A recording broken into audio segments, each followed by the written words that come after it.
they're going to get 6 weeks of warning. I think maybe they might be lucky if they get 6 days of warning, and more than likely it'll be 2 days of warning.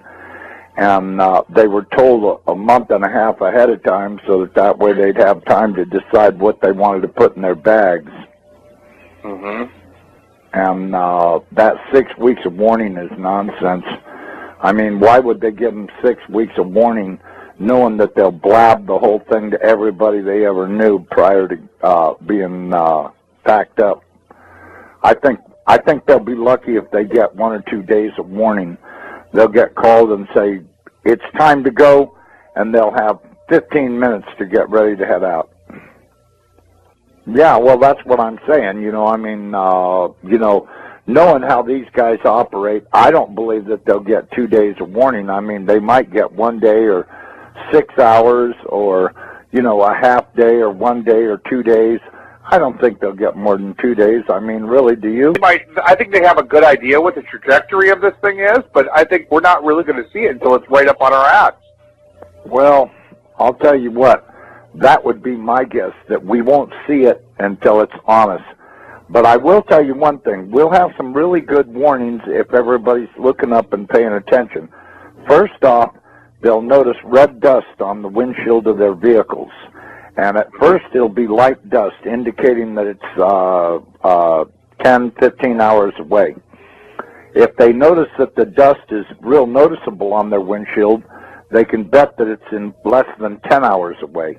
If they have heavy red dust on their windshields, it's only a matter of hours away, and they'd better immediately take cover because they're out of time. It's too late to decide to load this or that up. I don't think there'll be a lot of warning, but you know, when we were looking at it on the Hubble, this red dust field appeared to be going out at least as far as maybe 2 times the size of the planet. So, yeah, you know, that means that it's probably a few 100,000 miles going out into space around it, all the way around it, which means that just before it arrives, which will be a matter of hours, we'll start seeing red dust coming out of the atmosphere onto everything. And of course, a vehicle windshield would be the best thing to spot it on, because then you'll be able to see its true color and realize that you're seeing the red iron oxide dust from it. And that'll be probably between that and the earthquakes, and I think probably as it approaches, we'll start to hear the electromagnetic interference between it and us, maybe see bizarre events in the sky with the clouds, and, you know, maybe colors flashing around in the atmosphere. There'll probably be quite a variety of warnings that it's approaching and that it's within hours of passing. It's going to be a lot more. You know, the CIA people I talked to said that they're expecting at least a 220 to 230 degree roll, maybe a little more. They fully expect the center of the United States to be at the equator when it's over. No. I'm saying 220 to 230. That's what they're guessing. But then again, you got to remember. That's still a pretty good clip. Yeah, well, you know, this thing's going to go by and give us a spin, and that's where we're going to supposedly stop.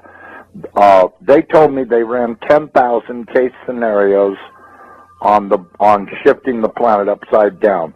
They did it 10,000 times on the Earth. They tried different locations to see what they'd come up with, and it averaged out at 220 to 230 degree roll. So, you know, I think probably them knowing the trajectory isn't, I don't think that's a matter of question. I'm sure they know the trajectory. I'm sure they know the exact minute it's going to show up. You know, I mean, I've heard a lot of stories that I would only tell you in private about this, because it's so far over the top, most people would go into immediate denial if they heard it. So, you know, the most I can say is that they better be expecting at least a 180 to a 220 degree pole roll when this happens. And as far as that bulge around the center of the planet, I got news for everybody. This thing is going to do a very fast roll, and that water is going to go everywhere. The Lord warned you. The oceans will roar from pole to pole. Is there some part of that nobody understands? The average depth? Yeah, what's the average depth of the ocean around the world? 10,000 feet. 10,000 feet. It's about 2.5 miles. That's the average depth of the ocean. Although the depth does increase at the equator because there's spots where it's averaging 7 miles deep. So that tells you there's a bulge at the center of the planet. Which would be, man. Now just imagine the North Pole rolling into the position of the South Pole. That means that the North Pole has got to go through that bulge before it can reach its final resting place. So we're going to have 7 miles of water doing some serious washing around on the land. So let me ask you this: if we did a 220-degree pole shift, would that be an instantaneous pole shift, or would that be a? No, it's going to be, as I understand, it's going to happen over the course of half an hour to an hour. And actually, they said 28 minutes. That's pretty instantaneous. That's pretty fast, yeah. That's pretty fast. We're going to probably see 400-mile-an-hour wind on the surface. We're going to see big-time water splashing around. We're going to see earthquakes that are so bad that it'll set off every volcano ridge on the entire planet. Every volcano ridge on the entire planet will be going off. The tectonic plates will be being jerked apart by probably miles apart, as the surface of the earth will be like a bowl of jello. It'll be flexing around so hard that every tectonic plate everywhere on the planet will open. The volcanoes will be shaken so hard that they'll start erupting. It's going to be one horrific scenario after another. You're looking at hell on earth here. This ain't going to be no joke. This is going to really eliminate a lot of people because either they didn't know about it or they didn't believe, or, you know, whatever the case may be. It's going to be a real shame for them because I'll tell you, when Nibiru rolls the planet upside down, it's going to kill 4 billion people. And that's the first day. And the rest will survive on. But very few survivors will still be around when the weather finally gets good enough to get a full growing season, because they just were not prepared enough to make it. And it's going to eliminate a lot of people. I mean, I wouldn't be under these underground facilities that all of these elite people think they're going to hide out in, because they're going to be torn to pieces by the flexing of the planet. I mean, the crust of this planet is going to really act up big time. And there won't be any survivors in those underground facilities. Well, you know, I'll tell you what. I really don't think that the survivorship of this will be real high because of the denial. The level of denial in this country is obvious by Department of Homeland Security planning to fight everybody. The United States government has been terrorizing everybody around the world forever and ever. The churches are all in denial. I mean, the Chinese, they take babies and cook them up into stew and stuff. It's taken over this planet. And that's why I said about the churches being asleep. The churches have not protested this at all. And they're going to pay dear for having kept their mouths shut and been politically correct. This is the one that's going to cost them their ass. And one evil thing stacked on top of another. And all of these people that have been condoning all of this stuff, they don't talk about it. They just, they own stock in the companies, and they think they're getting rich, and what they're actually doing is getting ready to die, and they don't even know it. I tell people all the time, guess what? You're probably not going to be alive this time next year, so don't worry about what you're doing. Well, but, one of his favorite subjects is to talk about giants, because our military has ran into quite a few of them in caves in the Middle East over there. And they came across several ones that were alive. They've even managed to capture a couple of them. They've had to kill a few of them because these guys aren't little guys. Apparently they caught one recently that was, I don't know, I guess about 14 feet tall, and they had a hell of a time subduing him.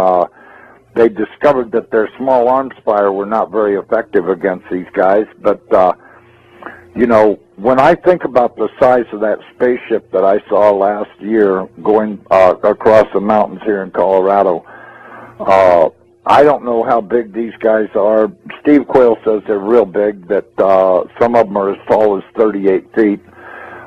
This thing was big enough to where it could have had a few thousand of those 38-foot tall guys in it, and it would have been no problem, because I'm telling you, this thing was at least 1,000 feet in diameter, maybe more, and at least a couple of miles long. I mean, it was big.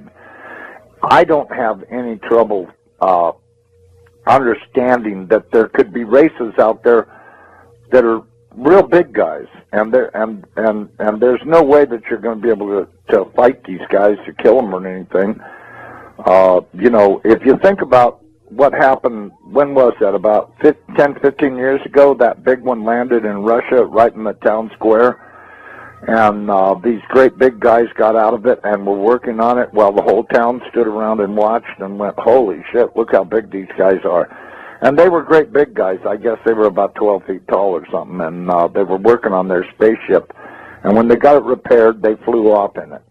But, you know, it landed right in the middle of the town square. And everybody in the whole town saw it. And it was a couple of mentions on the news about it, but not really too much. Mainly in the little rag newspapers and stuff were pictures of it. And a lot of people took pictures of it. They took pictures of the guys that were working on it, and they were great big suckers. So, you know, are there big guys out there? Yeah, there are. Well, the Bible says we're going to see all kinds of stuff happening. And I can tell you, these military people have been so far out of control for so long, I think the American people would be terribly shocked if they ever got away from their vomit TV and started checking out what their government's been doing. They would not only be horrified, but they'd be in shock and horrified at the same time, just how really far out of control these people actually are. And all of this stuff has been kept a secret because the American people are willfully stupid. And this is going to come home to haunt them. I can guarantee you there's going to be trouble on the horizon they can't even imagine. And I can tell you, just the thought of 14, 15-foot tall guys dressed in military uniforms doing God knows what. I mean, I've always thought since day one that the pyramids were built prior to the last pole shift, and that they were stacked up probably by these big guys, because there's really no other explanation for how stones that big got mounted up. I mean, you look at some of those things, and the architecture and design and construction is just so far over the top. And now we've got all of these ragheads over there in Egypt talking about they want to tear them down. Yeah, well, I was you know talking what? about that earlier today. Yeah, this is just insanity. They took out their dictators around the world. They've been taking out the dictators so that they can put in their dummies and get their one world order thing going, which is how they've got to do it. They've got to take out all the leaders in every country, and then place their Rothschild dictators in position. And of course, you know, that'll bring in their one world order because they'll all work for the same guy. But you know, now they've got these morons down there in Egypt that want to tear down the pyramids. They want to do this. They want to do that. You know, I don't know how they plan on doing it. You know, what are they going to put a nuclear weapon in the thing and blow it up or what? Because they're sure as hell not equipped to dismantle it manually. They'll have to blow the things apart. They put above all the families on earth. Hashem loves us eternally, as a father loves his son. My firstborn son, O Israel. And that is why he sends us shockwaves. As our sages say, calamity comes to the world only for the sake of Israel. God reveals his might so that we will wake up and prepare ourselves for the demise of this illusionary world and for the beginning of a spiritual world, the world of Mashiach. Since the beginning of the last century, we have seen drastic changes around the world. Bloodshed wars, Holocaust, newborn Israel, the communist regime falls along with the Berlin Wall, technological advances break all records, cell phones, computers, internet.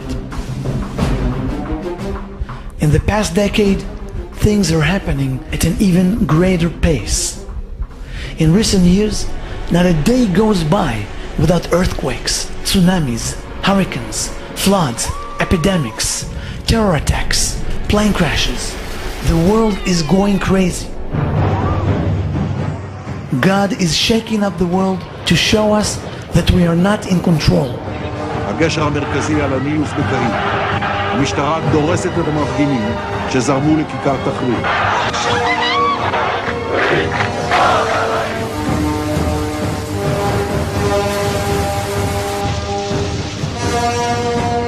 כבר כמעט רגילים לראות את התמונות האלה. אסונות טבע, רעידות אדמה, שיטפונות. התרחשותו של אסון הטבע, אחד מהקטלניים בעשורים האחרונים. In the weeks after the London subway terror attack, as wind chills hit negative 24 in Chicago Thursday, Lake Michigan started to look more like the Arctic Sea. A little before 11, we started getting reports about a fireball in the sky. And this is the coldest February on record. National Weather Service has confirmed that, yes, indeed, a tornado has touched down. Now they're telling us 2 tornadoes.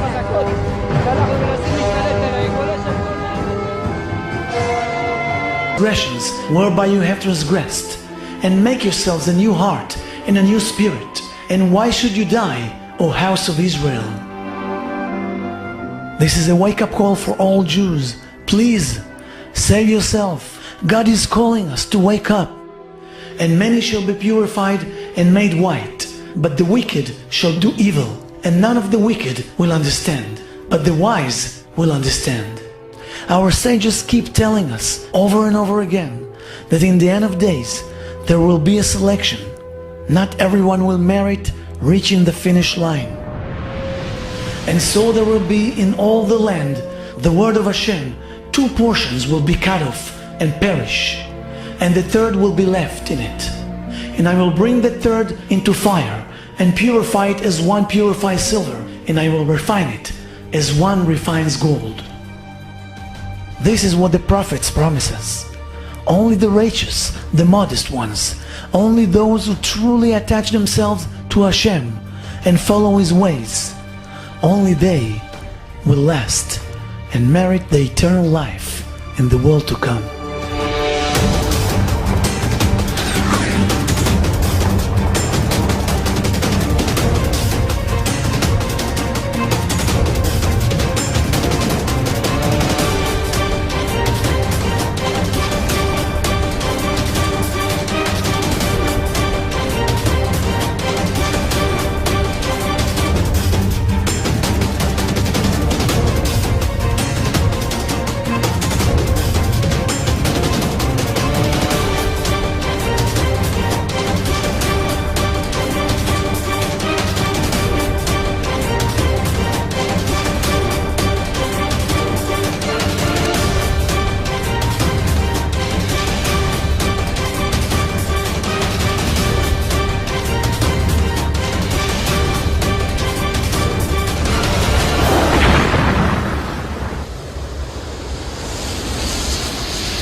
עצרת האומות המאוחדות אנו מכריזים בזאת על הקמת מדינה יהודית בארץ ישראל, היא מדינת ישראל.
the United States will hunt down and punish those responsible for these cowardly acts.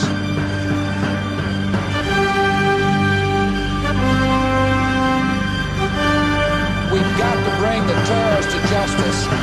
We cannot. Over the past 24 hours, you will have seen the military plan start to take shape on the ground. What we are looking to do is to achieve a series of effects to which the Iraqi regime simply cannot respond.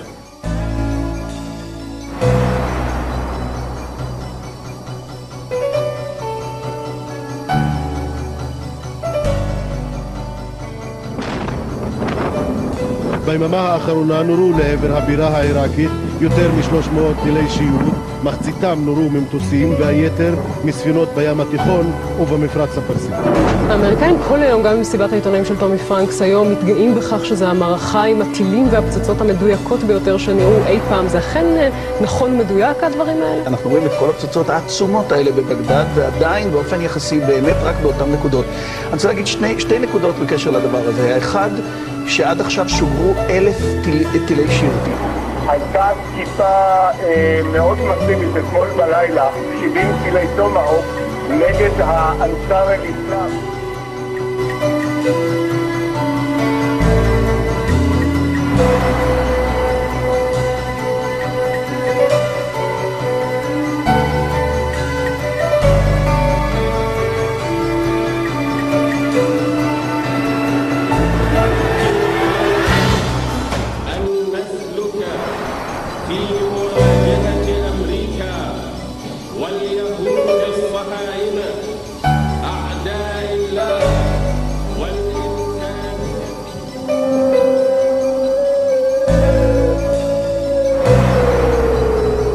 צה"ל מודיע עקב התקפת טילים על ישראל הופעלה אזעקת אמת.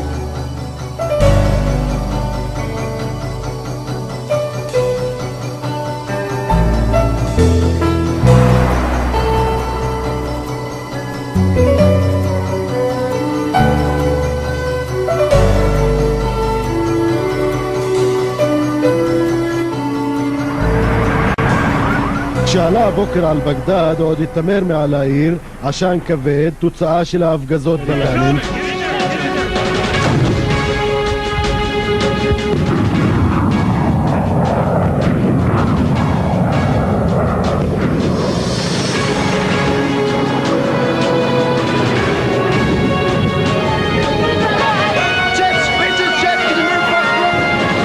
Out of Antarctica suggest mega earthquake. Sean Adel-Tabatabai reports scientists detected various microwave waveforms coming out of Antarctica that they say could be a precursor to a megaquake. What we're viewing here is a second wave that occurred May 15th, 2017. The first one was April 2nd. On May 26, 2017, just a couple of days ago, Mimic caught a third mysterious wave beaming out of that region. And this is it here. As we can see, most of that wave is close to the San Andreas fault line, starting here in South America.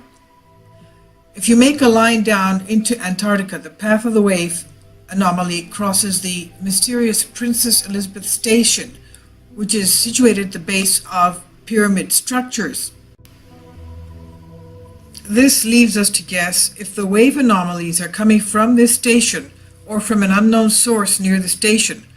But one thing is for sure, something in that area is creating this anomaly which they shoot out into the Pacific Ocean. More specific, this anomaly is directed straight over or close to the Cascadia subduction zone, West United States. That's the area, of course, of the San Andreas Fault, California. Although the Cascadia subduction zone has not produced an earthquake since 1700, it's built upon pressure.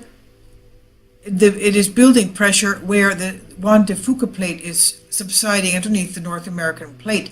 This is where the geologists and seismologists are waiting for the big one to take place.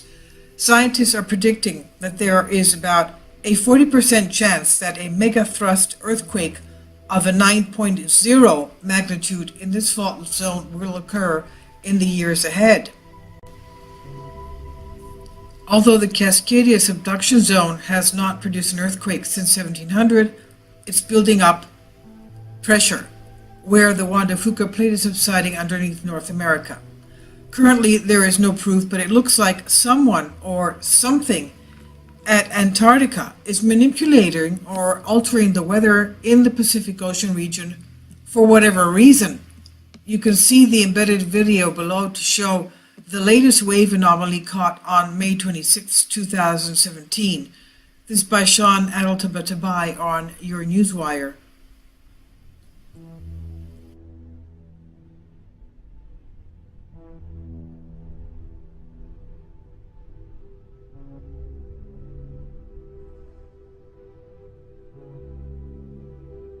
Moss tissue. And do you know why traces of vegetation and microorganisms found in drilling in Antarctica are dated by scientists for the most part at least 40 million years old?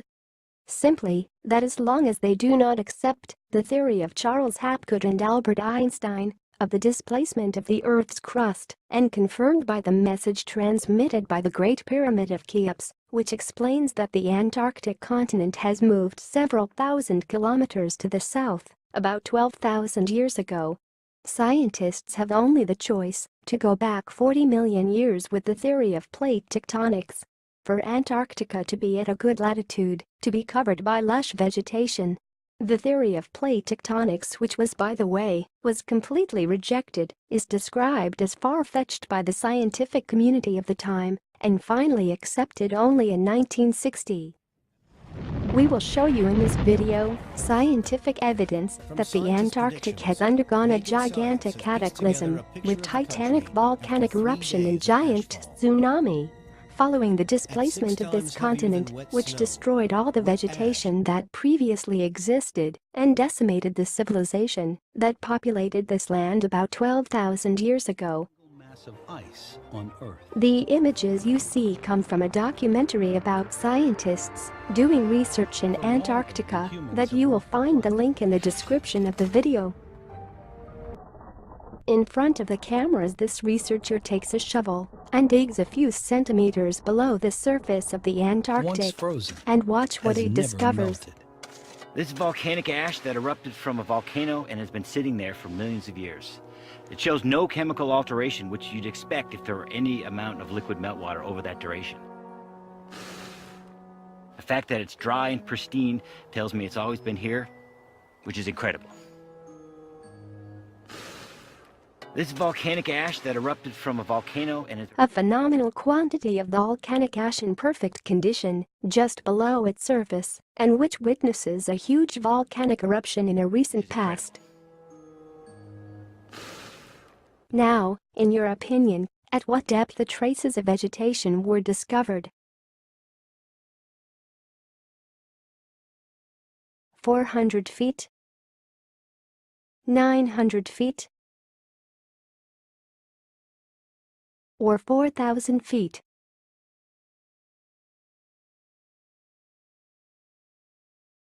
Here is the answer.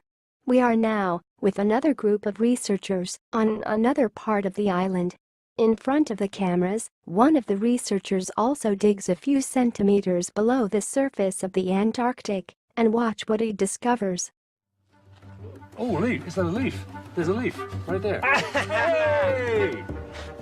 A leaf imprint in an extraordinary conservation state, but it is not finished. Sweet leaf.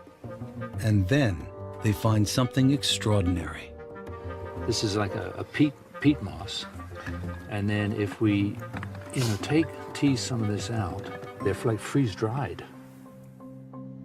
Under the microscope, these brittle mosses are in pristine condition. These moss fossils are not rock, but actual plant tissue, the last vestiges of vegetation from a time when Antarctica was still warm.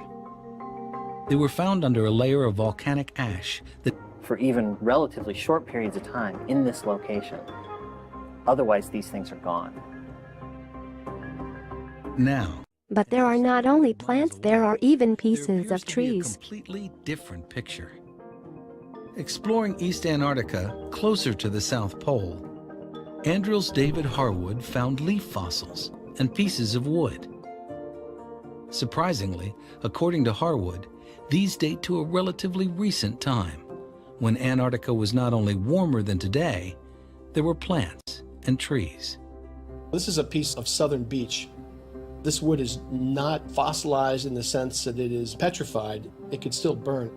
To find the wood and leaves together is pretty phenomenal. But above all, and which reinforce our theory of a violent cataclysm, is that this piece of trees is petrified. Now we go back to see the previous researcher and listen well what he says. Actual plant tissue, the last vestiges of vegetation from a time when Antarctica was still warm. They were found under a layer of volcanic ash. This was found under a layer of ash. This shows once again that Antarctic vegetation, formerly Atlantis, has been destroyed by an unimaginable cataclysm.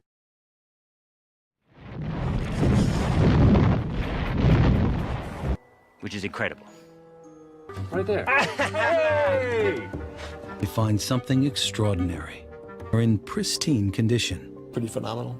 All this is nothing extraordinary if you stop to believe that it dates from millions of years. How is it possible to be as blind?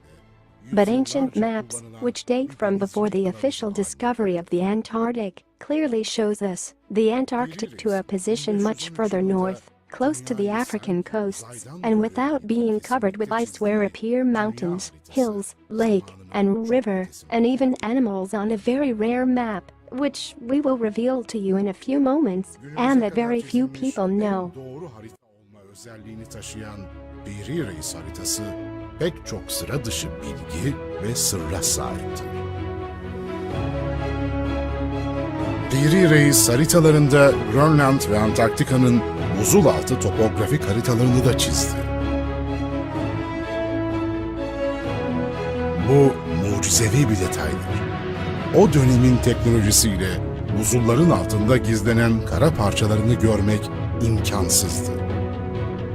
Ve bu haritaların doğru olduğu 20. yüzyılda sismik teknoloji geliştirildikten sonra fark edilebildi. Piri Reis haritasında There is not only the Piri Reis's map, there is also the Orensvines map, which dates from 153, which is even more detailed. And finally the map of Ferdinand Verbiest, edited in 1674 and offered to the Emperor of China, where the North America is under the ice and the Antarctic populated by animals. We know by the Egyptian priests, reported by Plato, that those who survived the cataclysm were the men and women who live in altitude at the top of the mountains. The names of these men have been preserved, but the recollection of their actions has perished in consequence of deluges, which have not permitted the subsistence of illiterate mountaineers. For the species which survived every time was, as I have said above, that of the mountaineers and illiterates, who knew only the names of the masters of the country, and knew very little of their actions. Now, if you look at a map of the Antarctic, where did you think the survivors moved? Obviously, South America was the only possible destination. And this solves one of the mysteries of the American settlement, because the Antarctic, located at the same time, near Africa and the South America, simply explains the history of the settlement of America.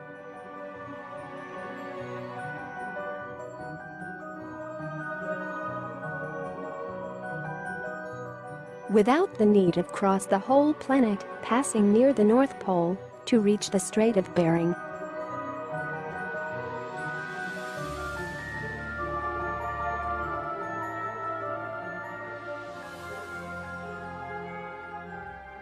Now second question, if you are a survivor of this cataclysm, where in South America, will you naturally choose to take refuge?